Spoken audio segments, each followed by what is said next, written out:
22 તારીખ આવી રહી છે ધીરે ધીરે. આ હા હા હા.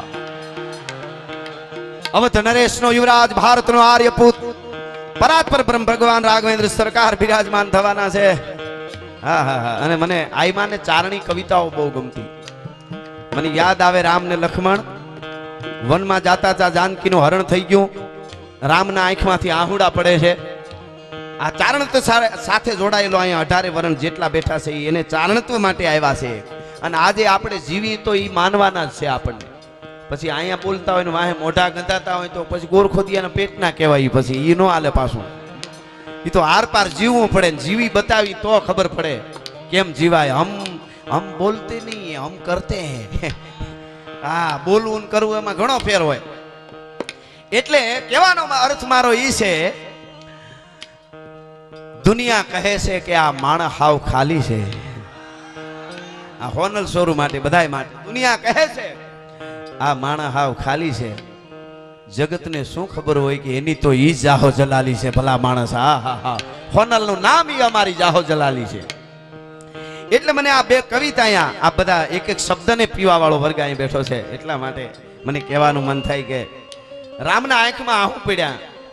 લક્ષ્મણ અને પૂછે, જાડવાનો પૂછે, ચણોઠીને પૂછે રામ, હો જાડવાને, વેલડ્યું, હે વેલડ્યું, તમે મારી સીતાને જોઈ? મારી જાનકીને તમે જોઈ? હે વનની ચણોઠી, તમે મારી સીતાને જોઈ? કોઈ જોઈ હોય તો કયો ની મારી જાનકીને. રસિક બિહારી કવિનું કવિત છે. પ્રકૃતિ કબાનવારી, તીખે નેન બાનવારી, હંસની કૃપાનવારી, ભારી શાનવારી હે વદન. મારી સીતા કેવી છે હું ઓળખાણ આપું. રામ કે પ્રકૃતિ કબાનવારી, તીખે નેન બાનવારી, હંસની કૃપાનવારી, ભારી શાનવારી હે ને વદન વિશાલવારી, અધર પર બાલવારી, પાની પદ લાલવારી, મત ચાલવારી હે રસિક બિહારી, નેહવારી, દિવ્ય દેહવારી, સંતત અશેહવારી, સત્ય નેહવારી હે. કોઈ વંચારીને નિહારી તો બતાવો વેગી પ્યારી સો હમારી હે જો એસે રૂપવારી હે. આવી મારી સીતાને કોઈ જોઈ? લક્ષ્મણે બાવડું પકડ્યું. ભાઈ હવે વધે છો થોડુંક, આપણે ક્ષત્રિયના દીકરા કહેવાય. આપણે બાઈ માણા હારું આમ આહુડા પાડી ભૂંડા લાગી. આપણે સૂર્યવંશી છે, આપણાથી આ ન થાય. અને પ્રકૃતિનો મરોડ બદલાણો. એ લખન, તું એવું માને છે? વાહ ભાઈ ભાઈ. ન્યા બરોબર બરોબર. અરે અરે ઘોળ કરવા આવ્યા છે ભાઈ.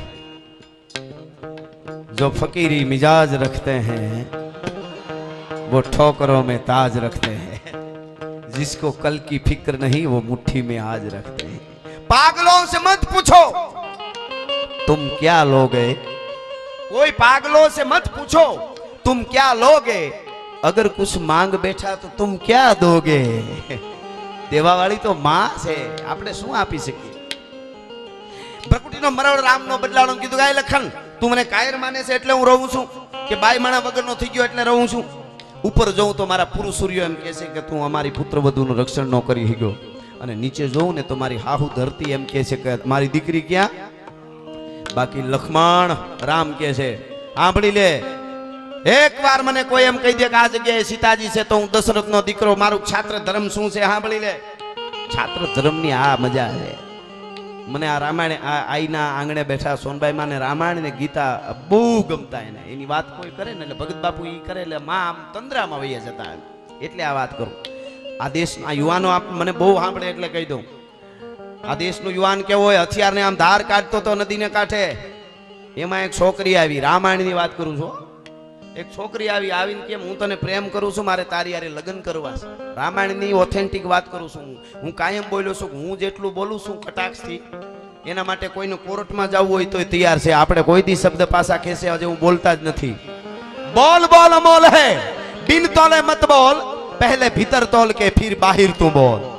હા, અમને અમારું ચારણત્વ બોલાવે ઈ અમે બોલીએ છીએ. અમારામાં કાંઈ નથી પણ ચારણત્વમાં કંઈક છે. હા, એટલા માટે એટલે વાત કરું છું. ઈ છોકરી આવીને રૂપ બદલાવીને આવી હતી, રૂપાળી થઈને આવી હતી. હા, રૂપાળું થાતા આવડે ને ઈ બહુ ખરાબ. હા, એટલે એને કીધું તને પ્રેમ કરું છું હું, મારી યારે લગ્ન કરી લે. હામું તો ન જોયું આ દેશના યુવાને, યુવા ધન છે એટલે કહું છું. પણ આમ તીરકામ થોડીને આમ નાક કાપ્યું, કાન કાપ્યા બે, અને પછી કીધું કે તું ગમે એવડી હોય, મહાસત્તાવાળાની બેન હોય તોય ભલે, ગમે એવી રૂપાળી હોય, ભારતનો જુવાન દશરથનો દીકરો તારા જેવી વાંદરીઓ કેટલી વળ ખાવા આવે છે, મારી નજરમાં ફેર ન પડે ભલા માણસ. એનું નામ લખન હતું, લખણેશ, દશરથનો દીકરો, સુમિત્રા નંદન.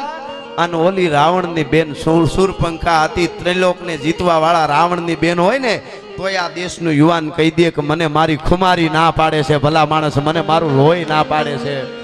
ઈ જીવ છે ને ઈ હવે બિયર બારમાં ડોલતા હોય, માલ પીએંગે હમ તો માલ પીએંગે, મગરી ઘર પાર્ટી. હે તને કરડે કાળોતરો ના ગવે, આના ક્યાં જઈને ગીત ગાવા? એની વાતો નથી.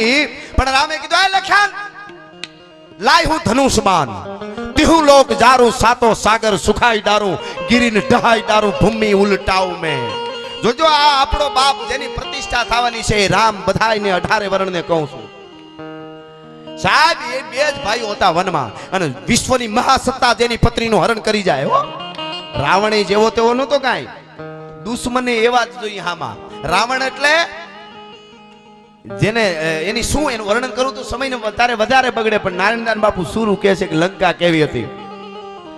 लंका कोट बंका अटंका नशंका को दामका दमंका जैसे दुर्ग का चमंका है, लगत तमाशा मोद रावण का वासा, जहां घूघर घमंका धीर रंभन धमंका है, लगे शूद्र अलका शूद्र वासव का वासा, त्यों गहत अकाशा मणि खंभन जमंका है, नारन भनंत सुनी रावण निशान डंका, हहर जात बंका शोभा का नाम लंका है.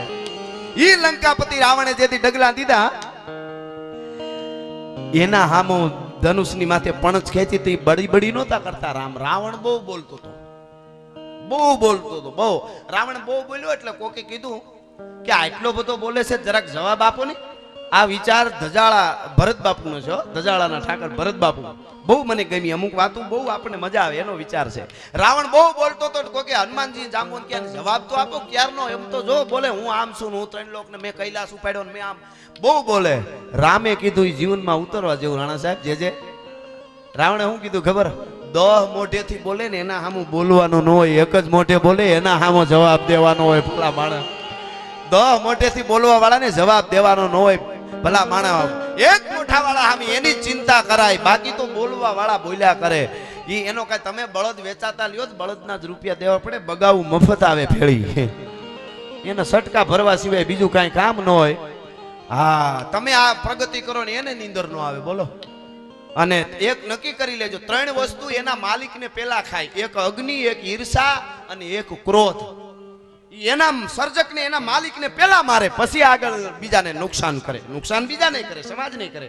જો અગ્નિ પ્રગટાવે, કોઈ ઝૂંપડામાં ઉભો રહીને આગ લગાડે અને પછી ઉભો રહી આમ કરીને મેં તો લગાડી છે, તો અગ્નિ આમ ન કે મારા જીવનદાતા તમે મને પ્રગટ કરી, તમે ઉભા રહ્યો, તમને વાંધો નહીં. એ તો એને જ હળગાવે, ઉપાડે પેલા.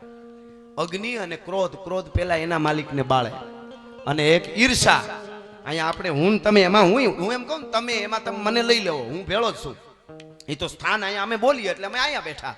બાકી અહીંયા એવી શ્રદ્ધાઓ લઈને આવ્યા છે કે કદાચ અમારી શ્રદ્ધા ક્યારેક ડગી હોય, ભલે અમુક એવા બેઠા છે કે હોનલ કે તો અહીંયા હમાઈ જાય, બાકી ડગલું ન માંડી અહીંયાથી ભલા માણસ એથી વધારે શું હોય. હા, શ્રદ્ધામાં કાંઈ બધા એવું નથી, કાંઈ કોને દેખાડો કરે એ શ્રદ્ધા હોય એવું ન હોય. હા, એટલે પણ વાત તમને ઈ કરું છું કે આ હું ને તમે આવ્યા હોનલના સાનિધ્યમાં પ્રસાદ લીધો અથવા તો સીધા આવીને પ્રોગ્રામમાં આવ્યા, કાલ મને તમને એમ વિચાર થાય કે માના આશીર્વાદ મળ્યા છે કે નહીં. હો વર્ષની શતાબ્દીમાં હું માના સાનિધ્યમાં ગયો, મેં થોડાક રૂપિયા ઉડાડ્યા અથવા તો વાહે બેઠો તો ઉડાડવા નથી ગયો, પણ હાવ શ્રદ્ધાથી ડાયરો સાંભળ્યો છે મેં, તો માએ મને આશીર્વાદ દીધા છે કે નહીં. એની લેબોરેટરી કરવી હોય તો હું તમને એક લેબોરેટરીનું મશીન આપું. વિજ્ઞાન પાસે નથી, પણ એકચ્યુઅલી ચારણ પાસે હોય. हाँ, इतिहासों ने पढ़ा, रसों ने जिसको गाया, तलवारों की शाहों ने जिसको दुलराया, वही कलम का धनी ज्ञान का कारण हूं मैं, चारण हूं मैं, चारण हूं मैं, चारण हूं मैं. युद्धना मैदाનમાં લડે એને સૂરો કહેવાય, ચારણને દોઢહુરો કહેવાય. જ્યાં જ્યાં યુદ્ધો થયા છે ત્યાં ભેગા કપાણાય છે. ગામના પાદરમાંથી ચારણનું કુટુંબ નીકળ્યું હોય, માલ ઢોર લઈને નીકળ્યા હોય, ખબર પડે કે ફલાણા ગામના મોટો માણસ છે, એને હેરાન કરે ગરીબને, ઓલા દેવી પૂજકને, ઓલા દલિતને, ઓલા ફલાણાને, ઓલા ઢીકડાને, કોઈ નહીં.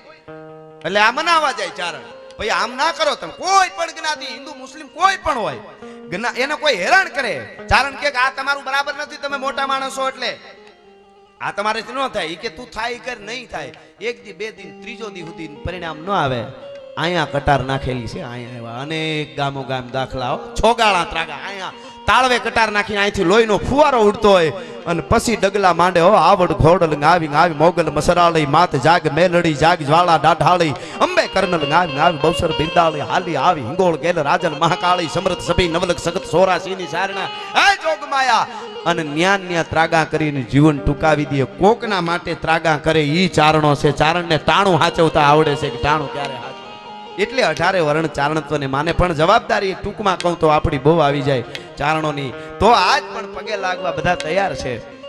એટલે હું તમને ઈ કહેતો હતો કે કાલે મને એમાં હું આવું, મને તમને એમ થાય કે આઈમાના આશીર્વાદ મળ્યા કે નહીં, તો એટલું વિચારવાનું. આપણો પાડોહી હારી ગાડી છોડાવે અને આપણે અંદરથી મોજના તોરા છૂટે કે આ હા મારો બાપલીઓ હમણાં કાંઈ નહોતું અને કેવી ગાડી છોડાય, બહુ રાજી થાય, હોનલ એને ખૂબ આપે.